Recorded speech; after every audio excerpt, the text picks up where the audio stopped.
Assalamualaikum warahmatullahi wabarakatuh. Apa kabar teman-teman? Mudah-mudahan teman-teman selalu dalam lindungan Allah Subhanahu wa taala. Amin ya rabbal alamin. Kali ini aku mau sharing pengalaman sholawat dari salah satu subscriber namanya Mbak Viro dari Jawa Tengah. Tapi sebelumnya klik dulu ya teman-teman tombol subscribe-nya, kemudian klik juga gambar loncengnya. Jadi kalau aku upload video baru, teman-teman bisa dapat notifikasi dari YouTube. Dan jangan lupa di-share juga sebanyak-banyaknya ke medsos teman-teman. Mudah-mudahan dengan share video ini akan semakin banyak lagi saudara-saudara kita yang bisa menyelesaikan masalahnya dengan bersolawat. Dan mudah-mudahan bisa menjadi amal kebaikan buat kita semua. Amin ya rabbal alamin. Langsung aja ya aku baca teman-teman testimoni dari Mbak Viro. Assalamualaikum warahmatullahi wabarakatuh Mbak Melisa. Mbak, saya boleh sedikit cerita? Sebelumnya perkenalkan, namaku Viro, Mbak, dari Jawa Tengah. Aku selalu mantengin YouTube-nya Mbak Mel, suka banget. Mbak Mel mau sedikit berbagi cerita. Kan saya sebelumnya udah sholawat tahun 2017. Karena mau cari beasiswa, udah apply beasiswa malahan. Allah nggak kasih beasiswa itu. Saya sedih Mbak, saya down, tapi malahan saya berhenti sholawat karena saya nggak yakin pada waktu itu Mbak. Karena saya pikir Allah udah biarin saya Mbak. Setelah 1 tahun aku sekedarnya aja Mbak buat sholawat. 2018 aku mulai sholawat Mbak. Gak tahu kenapa rezeki datang terus gitu Mbak. Dari menang giveaway, gamis yang lumayan mahal. Kalau di total mungkin dapat 5 jutaan dari giveaway. Saya kredit HP Mbak, karena Bapak belum bisa beliin HP baru buat saya.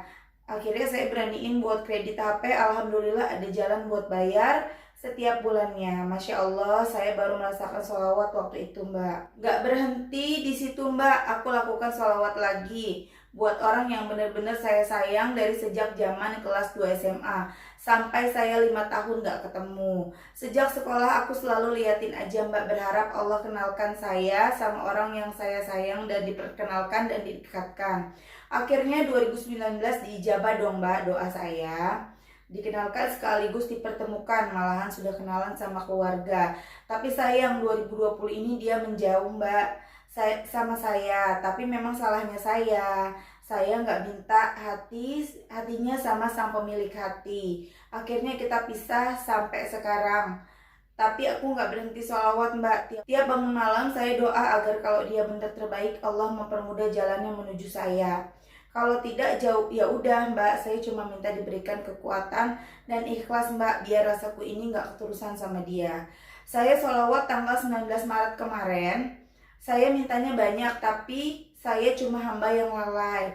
Jadi benar Allah nggak langsung kabulkan Mbak, tapi semenjak saya sholawat, skincare saya kan habis semua. Dan saya belum ada kerja, minta sama Allah, Alhamdulillah ada aja yang mau nolong. Saya dikasih uang hampir 1,2 juta, bisa saya berikan kepada ibu, bisa bayar hutang sama saudara saya Mbak. Di saat saya minta hatinya dia, tapi Allah kasih saya rezeki Mbak Mel. Bersyukur Alhamdulillah, jadi saya mikir benar kata Mbak, doa saya lagi dikonversi sama Allah, pasti diijabah. Nah itu tadi kisah pengalaman sholawat dari Mbak Viro. Jadi Mbak Viro itu suka sama seseorang sejak kelas 2 SMA, bahkan sampai 5 tahun gak ketemu. Tapi cuma bisa dipendam dalam hati gitu ya, nggak berani untuk ngungkapin. Kemudian cuma bisa berdoa dan bersolawat pada saat itu. Kemudian pada akhirnya sama Allah didekatkan, bahkan sudah bertemu dengan keluarga. Cuma sayangnya Mbak Viro solawatnya berhenti, nggak diterusin solawatnya. Akhirnya si cowok ini menjauh. Nah kita nggak tahu nih menjauhnya kenapa. Apakah karena memang dia bukan yang terbaik, ataukah memang sama Allah dijauhin dulu karena pada waktunya nanti dipertemukan, kita nggak tahu. Yang jelas saran aku buat Mbak Viro, baca sholawat, jangan pernah berhenti. Sedang punya masalah ataupun sedang tidak punya masalah, sedang punya keinginan ataupun tidak punya keinginan, baca sholawat terus. gitu ya Mbak Viro. Dan juga pesan buat teman-teman lainnya, juga buat diri aku sendiri, kita harus selalu baca sholawat cuma karena punya keinginan atau lagi punya masalah bacanya, enggak, jangan teman-teman.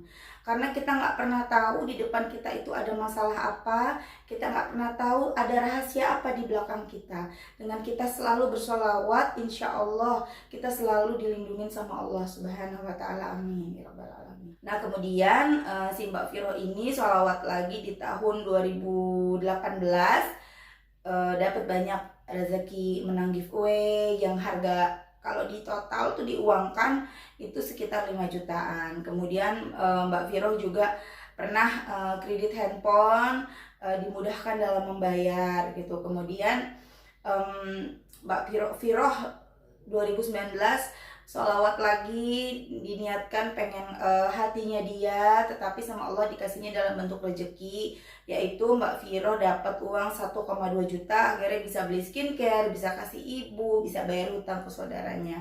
Ya, seperti yang sering aku bilang ke teman-teman semuanya, Allah itu pasti memberikan apa yang kita minta. Allah itu pasti memberikan apa yang kita doakan setiap saat.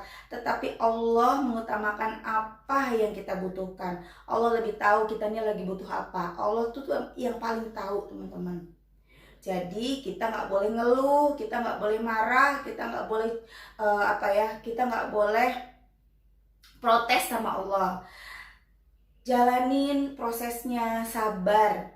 Allah itu bersama orang-orang yang sabar. Keyakinan kita lah yang akan menuntun kita mendapatkan apa yang kita inginkan. Keyakinan kita itu, teman-teman. Kita harus yakin karena Allah mengikuti prasangka kita. Allah tuh mengikuti prasangka hambanya. Kalau kita yakin bisa, pasti bisa. Kalau kita yakin nggak bisa, ya pasti nggak bisa gitu loh teman-teman. Ya, baca sholawat. Aku sering temuin ya, teman-teman yang lagi punya keinginan baca sholawat, giliran keinginannya udah didapat, ditinggalin sholawatnya. Sayang banget teman-teman, beneran deh sayang. Karena kita itu harus selalu bersholawat, walaupun sehari cuma 100 kali. Kenapa? Karena sholawat itu nanti yang menolong kita kelak di padang mahsyar. Kita akan mendapatkan syafaat dari Rasulullah di hari-hari kita yang berat nanti di sana, teman-teman. Itu yang nomor 1 tuh itu. Kemudian di dunia ini selama kita masih hidup, kita akan terus dapat masalah. Masalah tuh terus ada.